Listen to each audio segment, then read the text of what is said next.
Hello po mga kababayan, kamusta po kayong lahat? And once again, welcome back to another episode of Simply Talkies Vlog.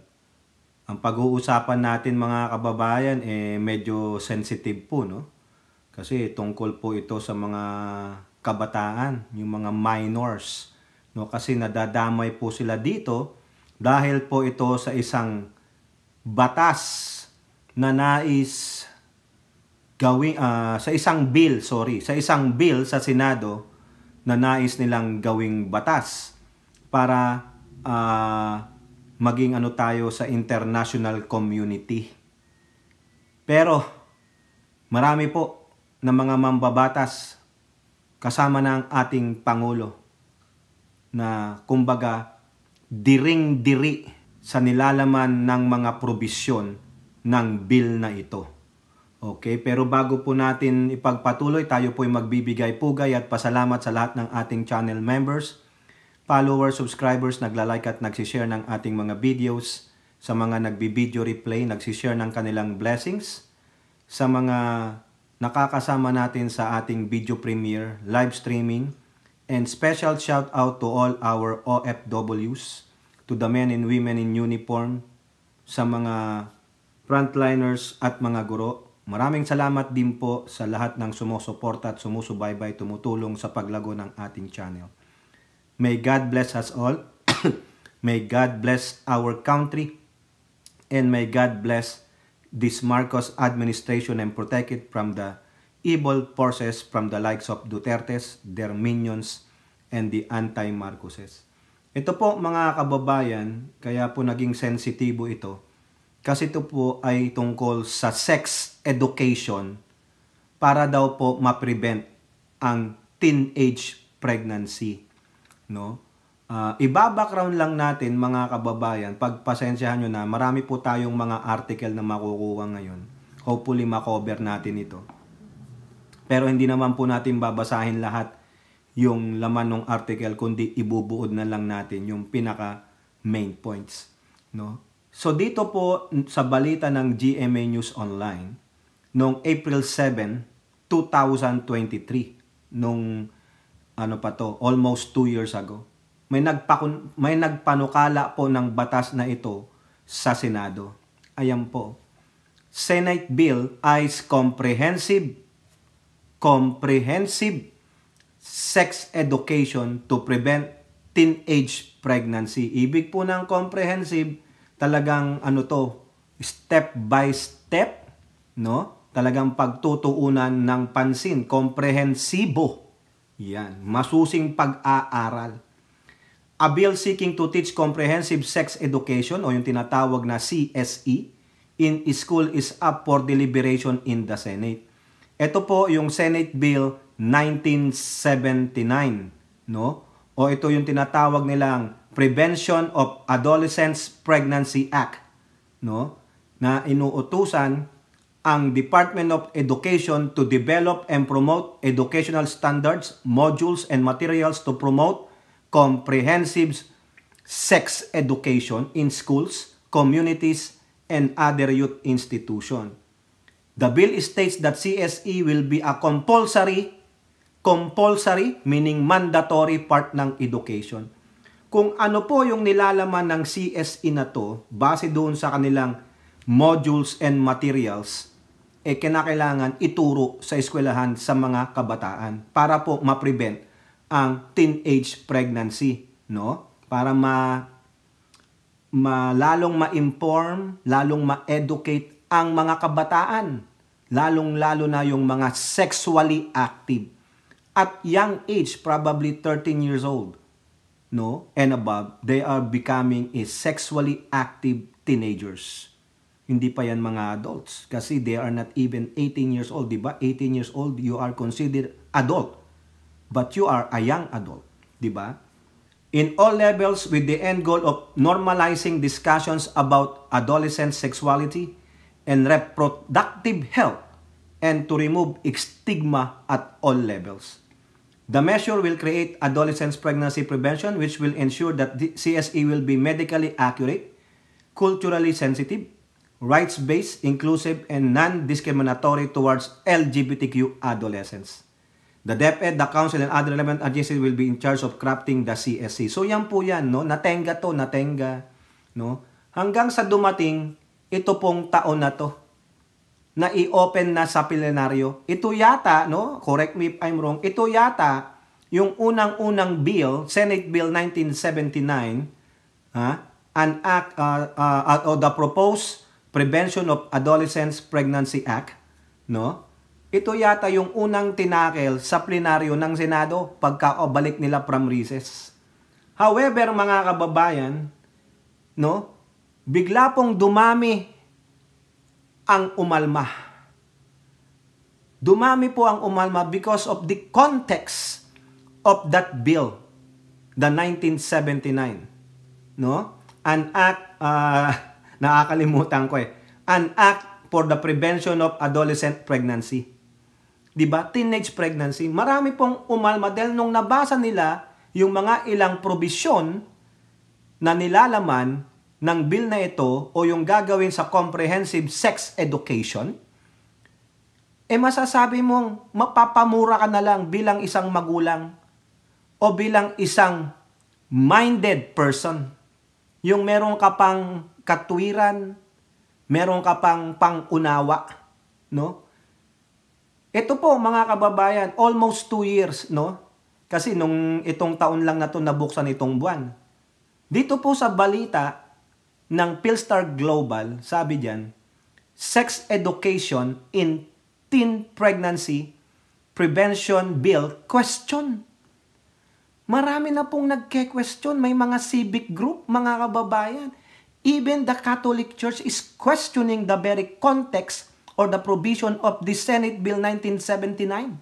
Ituturo kasi sa eskwelahan, mga kababayan, ituturo mo sa ating mga mag-aaral. At what age? Yun ang kine-question. Ha? No? So, yung mga iba dito, mga kababayan, base dito sa article na ito, si Joel Villanueva, nung nagkaroon ng kapihan sa Senado, revealed that some senators who were previously co-authors, siyempre, sino ba ang author niyan? So, sino ba mga kababayan ang author nitong Senate Bill 1979? No, walang iba kundi yung chairman ng Children, Women, and Family na si Risa Hontiveros. However, in-squill ni Joel Villanueva na even yung mga co-authors ng Senate Bill 1979 ni Risa Hontiveros ay parang hindi na po mag-a-agree sa kanya. They're planning to withdraw their support. So sino ba mga kababayan ang co-authors ni Risa Hontiveros dyan sa kanyang Senate Bill 1979? Nandyan po si Amy Marcos. Nandyan si Ramon Revilla Jr., si Bong Revilla, si Bongo, Cynthia Villar, Rapi Tulfo, and then si former Senator Edgardo Angara o si Sani Angara, no? Ang nakakaasar dito, mga kababayan, is yung edad. Kung kailan pwede mong turuan ng sex education yung bata, mga kababayan, nakakahiya ito, no? Sabi ni Villanueva, na nag-join pa siya. Nag-join pa sa isang sa isang faith-based group. Di ba si Villanueva, isang Christian group yan, sinasamahan niya. Nag-join pa siya. Nakialyansa siya sa isang faith-based group na National Coalition for the Family and the Constitution. Na ang namumuno dyan ay yung dating yung ousted Chief Justice ni si Maria Lourdes Sereno. Remember? Magkakakampi yan. Si Hontiveros, mga dilawan sa dilawan ng mga yan. Di ba?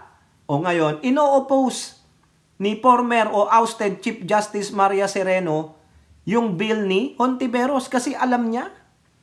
Tingnan nyo yan, even though magkakampi sila sa kulay ng politika, pero the moral values is decaying. Sisirain nito ang moral compass natin. Sisirain nito yung morality natin based sa spiritual natin, lalo na sa Catholic. Nakukuha niya idea ko? 'Di ba? Eto na, Villanueva expressed alarm at the group's claim that the bill will remove parental consent. Tatanggalan pa ng karapatan ang magulang para turuan ng sex education. So, pag tuturuan yung anak mo ng ganung edad, ay, teka muna, wag. Wala kang control. Wala kang karapatan. 'Di ba? Kung gusto nilang i-integrate yung CSE sa school, wala kayong say. Kasi batas yan. 'Di ba? So, ibig sabihin mga kababayan, itong batas na to ay tinatanggalan ng karapatan ang mga magulang para alamin kung tama o mali yung dapat na ituro sa kanilang mga musmus na mga anak. Tingnan nyo mamaya kung ilang edad ito ha, mga kababayan. Ano ang sabi ni Villanueva? If I'm the last one standing here in the Senate, so be it. I will oppose this measure. I will have children. We should not give up our rights as parents to guide them. Correct. Maski na ako, hindi pwede. Lalo na pag ang anak ko ay minor, ako pa rin. Bakit? Kayo ba nagluwal niyan? Kayo bang naghirap dyan? Diba? Hindi. Wala kayong karapatan para supilin ang karapatan ng mga magulang sa mga minor nilang anak. Hindi ganun ang bansa natin. Kung gusto nyo lumayas kayo ng Pilipinas, pumunta kayo sa bansang walang pakialam sa kanilang mga anak. Diba? I do not believe in my body, my right, because I believe that I am creation of God. O, ayan. Tama naman si Villanueva. Sumasang-ayon ako. Sino pa? Si Senate President Escudero said he opposed portion of the bill even before the religious community raised alarm at its sex-positive provisions. Hontiveros, mamaya lalo mo pang malalaman. Ha? Mamaya makakarinig ka, Hontiveros, walang iya ka. No? Kung gusto mo, pumunta ka sa ibang bayan, sa ibang bansa, bumili ka ng bansa mo na pwede mong ipatupad ang mga liberal minds mo. Kaming mga totoong Pilipino na konserbatibo pa rin, ha? Okay, may liberalism, pero wag naman sagad-sagad mga kababayan. Putragis na yan, wawala na ang moral compass natin, kaya ang mga kabataan ngayon, walang moralidad. Mga hayop talaga tong mga ito. Senator Win Gatchalian said, as Senate Basic Education Committee Chairman plans to hold an inquiry in aid of legislation on the Church group claims that the bill as well as the Department of Education sex ed curriculum is based on Western and liberal standards of sexuality under the World Health Organization and UNESCO. Kasi nga, ito inaano nila pinopromote ng UNESCO. Mamaya mababasa natin yan. Ngayon, si Hontivero, sinasabi niya, dinidepensa niya ito. No? Dinideny niya yung claim niyang Christian group nila, Villanueva, at ni ousted Chief Justice Maria Lourdes Serrano. Ha? Ang sabi niya, that her bill teaches sex ed to as young as kindergarten. Ayun daw kasi ang kiniklaim ng grupo na yon. Ituturo daw yung sex education sa mga kindergartner, and that parental consent will be removed under the sex ed program. Hindi daw ganun, sabi niya. O ano ngayon? Ha? The comprehensive sexuality education as espoused in the bill will be age-appropriate daw. Ano yung age-appropriate, Hontiveros? You did not even specify, you freaking idiot. Ha? Age-appropriate yung pag-uusapan all about sex education. Ito pa mga kababayan, ang sabi ni Hontiveros, dinidigay niya na yung sex ed program daw ay hindi daw base sa Western and liberal standards. Diba? Sinungaling? Huwag kang gamol, wag mo kaming utuin, Hontiveros, ha? O eto, dito nyo malalaman kung ilang edad, ha? Mga kababayan. O dito sa Philippine News Agency, DepEd Chief, no inappropriate concepts on CSE will be accepted. O sabi na yan ni Sani Angara, hindi daw i-accept yung mga ganon. O, ang tanong, pag naging batas yun, may control ka ba? O, ang problema, kung pipirmahan ng Pangulo, mamaya malalaman nyo, ha? Angara issued a statement after a viral video posted by the Project Dalisay Facebook page under the National Coalition for the Family and the Constitution. Ito yung kila Sereno at kay Villanueva. Ha? Talagang dismayado sila Ha? Sabi ni Angara, I'm getting a lot of messages about CSE. No, talagang makakarinig ka dyan. Hindi kayo susuportahan ng ano dyan, ng simbahan. Baka excommunicado kayo. Di ba? Pwede ba? Dapat i-excommunicado si Hontiveros kung ano-anong naiisip para lang maka kayo sa guidelines ng programa ng UNESCO o yung United Nations Educational, Scientific and Cultural Organization. Dapat ipaliwanag nyo sa mga international community na ito that still it should be conform to our moral standards. Di ba? Hindi porket itong liberalization ng Western countries, gagayahin natin sila. Hindi pwede. Sila ang mag-adapt, sila ang mag-adjust. Hindi tayo mag-a-adjust sa kanila. Mga langhiya, Pwede tayong mag-adjust if that will benefit us. Pero if that will destroy our moral fiber, hindi na pwede. Karumal-dumal yan di ba? Nakakahiya kayo. No? Ang dami palang organization dito na gustong i-align ito.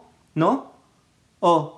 Sabi dito ni NCFC, yung National Coalition for Family and the Constitution, National Director Caloy Dino, sisirain iyong pagka-inosente nila.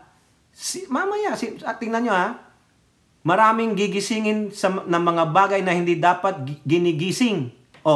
Ano yun? Bakit sisirain yung pagka-inosente nila? Sino ba sila? Eto po mga kababayan, provisions and features they deem inappropriate, yung NCFC, include the mandatory nature of the bill for all public and private schools, discussions of early childhood masturbation in ages 0 to 4, and oral sex for ages 16 to 18, and negotiating sexual encounters among others, di ba? 0 to 4? Baby, tuturuan mo na ma-masturbate, magbate, magpikol, o kung ano man, putragis na yan. Kaya nga sabi ko sa LS ko kanina, kapapanganak pa lang dun sa bata, gusto mo nang turuan, Hontiveros, gago. 0 to 4, ano ang mentalidad ng mga edad na yan? Sabi na natin, at the age of 2, nagsisimula ng maglakad yan. Yung da-da-da, ma-ma-ma. Diba? Ganun Hontiveros. Stupida. Diba? At 3 years old, ganun pa rin yan. At 4 years old, gusto lang niya maglaro, maglakad, magtatakbo, be rascal. Huwag mong turuan ng kabastusan. 16 to 18, yan pwede. Di ba? Kasi alam na nila yan. Na ituturo na yan sa high school, yan pwede. Pero, gamitan mo pa rin na nandun pa rin yung moral fiber natin ng pagka-Pilipino. Huwag niyong itulad sa Western countries na too much liberal. Di ba? Wala tayong pakialam kung anong sasabihin sa atin tungkol sa bagay na yan ng ibang bansa o ng ibang hindi nating kalahi, basta tayo nandyan pa rin, intact pa rin ang ating pagka-Pilipino. Diba? Marunong pa rin tayo maging konserbatibo. Tragis na yan. Diba? Ituro ng tama ang sex education sa pamamagitan ng magulang, pamamagitan ng eskwelahan at mga komunidad. Diba? Kulang sa pagtuturo, kulang sa nurturing bakit yung ituturo mo sa mga kabataan, lalo na yung 0 to 4, kindergarten, preschooler o whatever, elementarya? Turuan mo magbasa. Magbasa ng magbasa. Diba? O sabi ni Sireno, hindi pa nga marunong tumawad sa palengke yung anak natin, pero ang ituturo na natin is, ayun, is how to negotiate sex. Nakakahiya naman ito. Diba? Hontiveros, your bill is mamaya, ito sasabihin dito mga kababayan. Ito, nakita rin ng isang mambabatas na isa itong pastor sa kanyang relihiyon, sa kanyang kapilya. Balita ng Manila Bulletin, Anti-Adolescent Pregnancy Bill, garbage legislation, sabi ni Benny Abante, Representative Abante. Actually, meron din silang separate bill sa House of Representatives. Kaso, nung Sabi niya, ayoko na, basura na yan. Kaya nga kinocongratulate niya yung kapwa niya mambabatas na si Congressman Rufus Gutierrez for his House Resolution number 2174 urging the House of Representatives to i-recall. Kasi na-approve na po itong House Bill na to, kaya minamadali ni Hontiveros para gawing batas yan, ipag-consolidate nila at ipasa sa Pangulo. Pero mamaya tingnan nyo anong gagawin ng Pangulo. To recommit House Bill number 8910. Ito yung counterpart ng Senate Bill 1979 ni Hontiveros. An act providing for a national policy in preventing adolescent pregnancies, institutionalizing social protection for adolescent parents. He noted that there was a counterpart bill in the Senate that carried nearly the same title, but unlike House Bill number 8910, the Senate measure will still under the period of interpellation and debate. Correct. No? Nasa debate pa lang yan. Sabi ni Abante, so I believe that these two, the Senate Bill and the House Bill 8910, which was passed on third reading, pasado na yung 8910 nila I believe this is to be garbage legislation that should not even be passed in this August chamber. I will also be filing a similar resolution because I believe that this bill has been passed in 2023. I believe for third reading should be returned and recommitted to the appropriate committees. If not a single committee, but appropriate committee. Correct po yan. Kasi nasa committee lang daw po ito ng mga kababayan,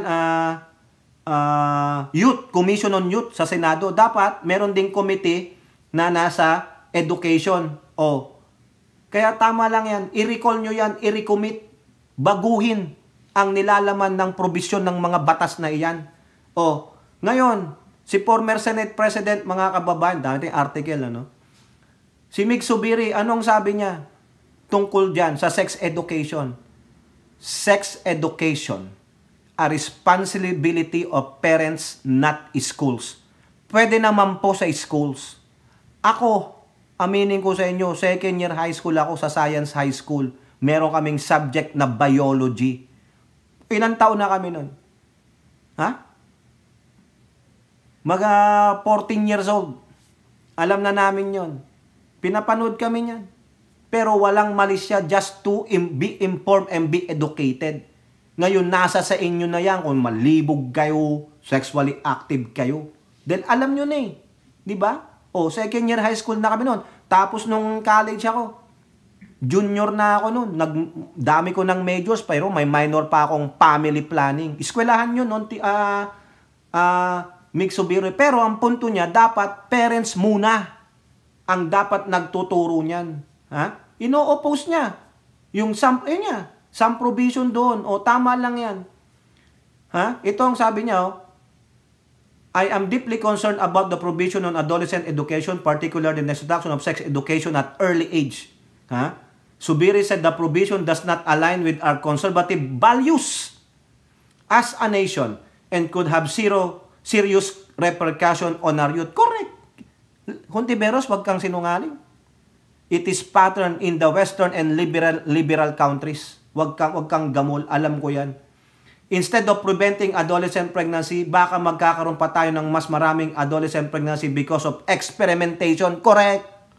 Mga manilikot ang utak ng mga yan. We have seen the effects of liberal sex education policies in other countries, where children as young as 6 years old are being taught how to use contraceptives and engage in sexual activities. Di ba nakakababoy? Hindi ganun. Ang conservative values, ang moral fiber, ang moral compass ng mga Pilipino. Konserbatibo pa rin tayo, mga kababayan. Nandiyan pa rin si Maria Clara. Zubiri stressed that parents, not schools, should handle sexual education, focusing on morality and family values. Sexual education should remain the responsibility of parents, not schools. Mas mainam na ang mga magulang ang nagtuturo sa kanilang mga anak tungkol sa ganitong sensitibong usapan ayon sa kanilang paniniwala at kultura. Dapat ang tinuturo natin sa kanila ay ang tamang moralidad, disiplina at pagpapahalaga sa pamilya. I agree. Tama po yan. Nakakababoy. Ako po, siyempre, family values, moral values, and our faith. Nandun tayo eh. Puta, 0 to 4, tuturuan mong magbate. Kakaya ka, 9 years old. Makikipag-engage sa sex, negotiate sa sex. Come on, dude. Oh, now, eto matindi. Ang sabi ng Pangulo, mga kababayan, politiko, ridiculous, abhorrent. Yung mga salitang ganyan, mga adjective ba yan? Ha? Diba? Na-topic natin to sa LS. Abhorrent, karumal-dumal, walang kwentang batas, katawa-tawa. Diba, Hontiveros? Katawa-tawa ka? Marcos vows to veto woke provisions in teen pregnancy bill. Nakakahiya, mga kababayan, no? The President could barely contain his disgust over Senate Bill 1979 and its idea of comprehensive sexuality education. Diyan po sa interview niya sa Taguig doon sa Tesla. Quote, over the weekend, I finally read. Binasa po ng Pangulo, kaya Hontiveros, wag ka sinungaling. In detail, Senate Bill 1979, and I was shocked and I was appalled. Nagulat siya. Appalled, talagang di siya nakaganon lang siya. Na-surprise by some of the elements of that, because this is all this woke that they are trying to bring into our system.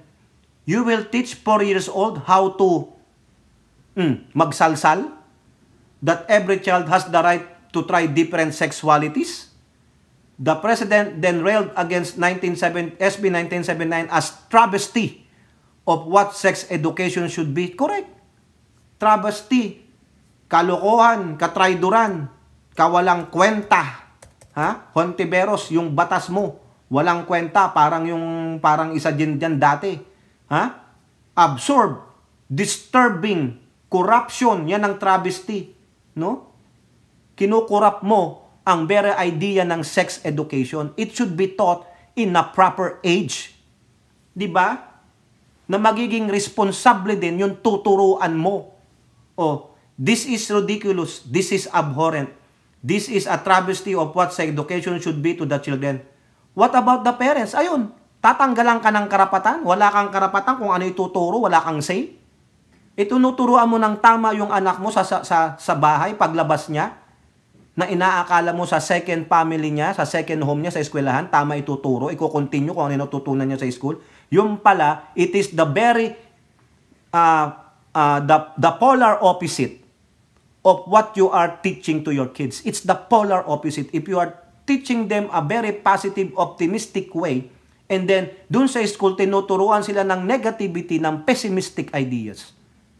Diba? Tinuturuan mo maging mabuti. Doon naman tinuturuan ng kasama. Tinuturuan mo maging responsible sa sex education. Doon naman tinuturuan maging malibog.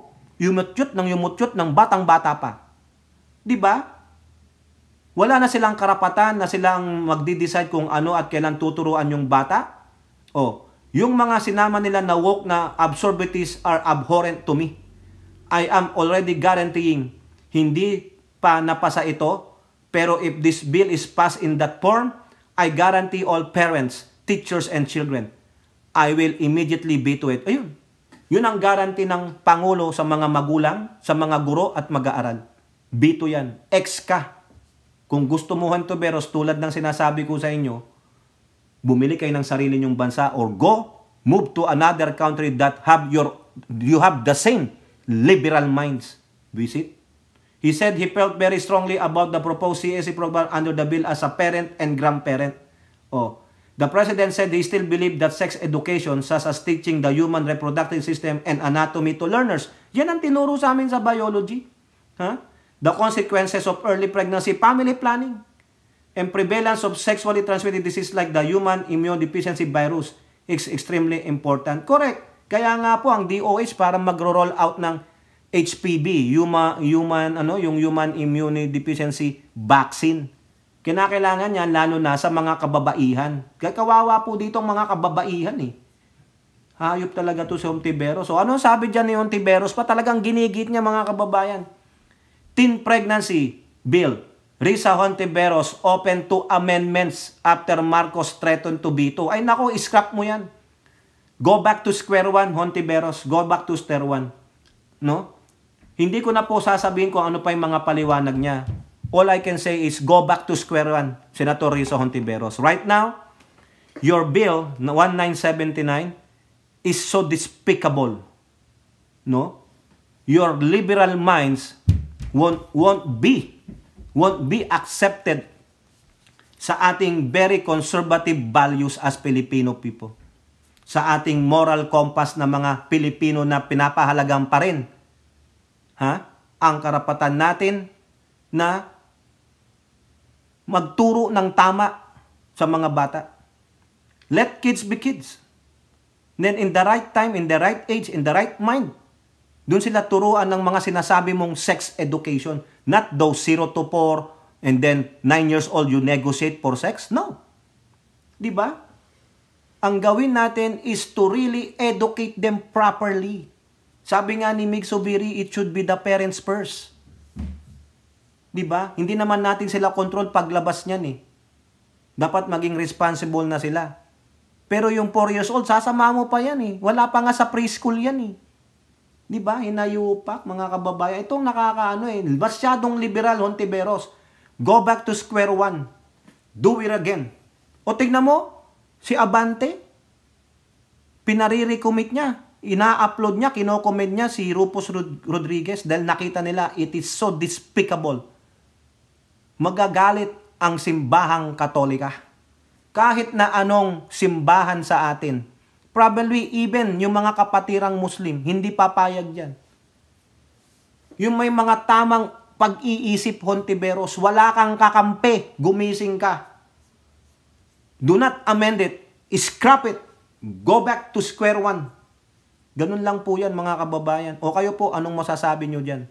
Umaayon ba kayo sa liberal minds ni Hontiveros? Na biktima na tayo ng isang liberismong senador dati. Nagsasaper tayo dahil sa ginawa niyang batas na ngayon wala man lang lakas ng loob ng mga senador ni amen yung batas na yun. Ngayon, papasukan nyo pa ng ganyan? That is so despicable. That is so abhorrent, sabi nga ng Pangulo, and travesty to sex education. Diba? Hindi ganyan ang sex education na tinuro sa atin nung tayo ay high schooler sa tamang edad at nung tayo ay nasa kolehiyo. Kami may family planning kasi Vincentian Fathers ang Adamson University. Hindi po kami nagreklamo. Kinuha namin yon and I learned yung consequences, yung mga disadvantage and advantage ng having a family planning. Diba? Ganun eh. Pero ikaw, Hontiveros, that's not good. Bullshit yung bill mo. Tapon mo yan. Go back to square one. I keep repeating it. Diba? Kung hindi, wala. Ibibito at ibibito ng Pangulo yan. Baka ikaw ay i-excommunicado ng simbahang Katolika. O, kayo po, ano pong inyong masasabi? Comment down below and don't forget to like and share. Hope to see you on next videos. Bye-bye. God bless.